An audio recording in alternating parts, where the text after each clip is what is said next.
आणि आता पालघरमधनं बातमी बघूयात। एकीकडे पालघर जिल्ह्यात bullet train, Mumbai Vadodara expressway, coastal road सारखे महत्वाकांक्षी प्रकल्प वेगाने उभारले जात आहेत।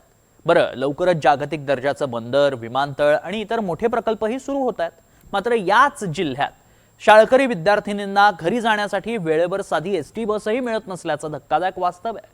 शाळा सुटली आणि त्यानंतर एसटी बस उपलब्ध न झाल्यानं विद्यार्थिनींना रात्रीच्या अंधारात 6 किलोमीटर पर्यंत अगदी चालत घर गाठावं लागलंय। बघा, हे रोज नाही येत काय आजच?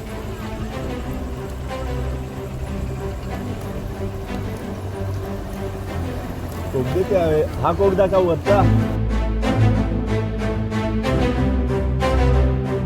जव्हारच्या देहरे आश्रमशाळेतून रात्रीच्या अंधारात पायी चालत जाणाऱ्या या मुली आपल्या घरी निघाल्यात।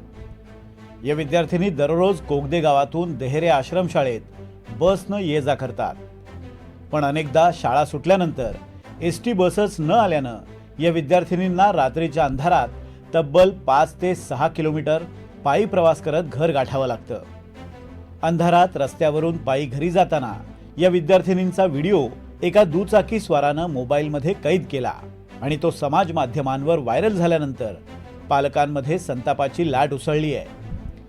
या भागातल्या शैक्षणिक समस्या आणि एसटी बस सेवेतील अनियमिततेविरोधात सामाजिक कार्यकर्ते पंकज मुकणे यांनी उपोषण सुरू केलंय।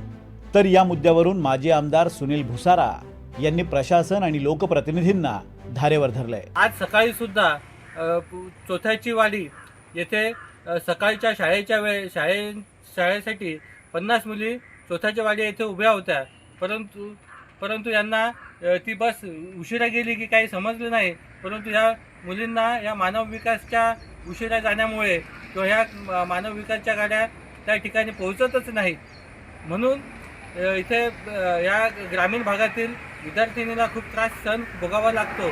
जव्हार तालुका, विक्रमगड, वाडा, जव्हार, मोखाडा या सगळ्याच भागामध्ये पालघर जिल्ह्याच्या सगळ्याच ज्या बसेसची व्यवस्था आहे त्या ठिकाणी स्थानिक जे लोकप्रतिनिधींचं त्या ठिकाणी लक्ष नाही।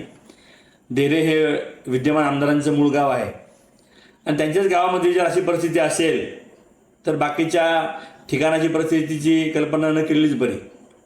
त्यामुळं प्रशासनाला माझी विनंती आहे की आपण तरी माणुसकीच्या दृष्टिकोनातून आपल्याच मुलीबाळींच्या सोयीसाठी ज्या बसेस आहेत त्या वेळेवर चालवाव्या अशी प्रशासनाला विनंती करतो, नाहीतर यामागे मग गंभीर भूमिका आम्हाला घ्यावी लागेल। अंधारात पायपीट करतानाचा विद्यार्थिनींचा व्हिडिओ व्हायरल होताच जिल्हाधिकारी डॉक्टर इंदुराणी जाखड यांनी घटनेची गंभीर दखल घेत परिवहन विभागाला चौकशीचे आदेश दिले, तर महसूल मंत्र्यांनी थेट विद्यार्थिनींना सायकली पुरवण्याचं आश्वासन दिलंय। या अनुषंगाने आपण एसटीचे जे अधिकारी आहेत MSRTCचे त्यांना चौकशीचे आदेश दिलेले आहेत। प्राथमिकरित्या असं दिसतंय की ती बस जी आहे ती पोहोचण्यास उशीर झाली होती।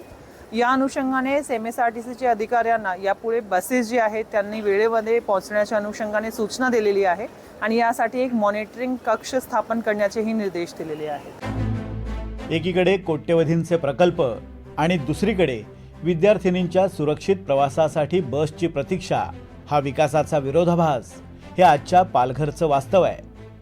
एकीकडे सरकार या भागातल्या नागरिकांना चौथ्या मुंबईचं स्वप्न दाखवतंय, पण इथल्या नागरिकांना मूलभूत सुविधेसाठीही असा संघर्ष करावा लागत असेल तर विकासाची ही गंगा नेमकी कुणासाठी असा सवाल आता उपस्थित होतोय। मनोज सातवी, NDTV मराठी, जव्हार, पालघर।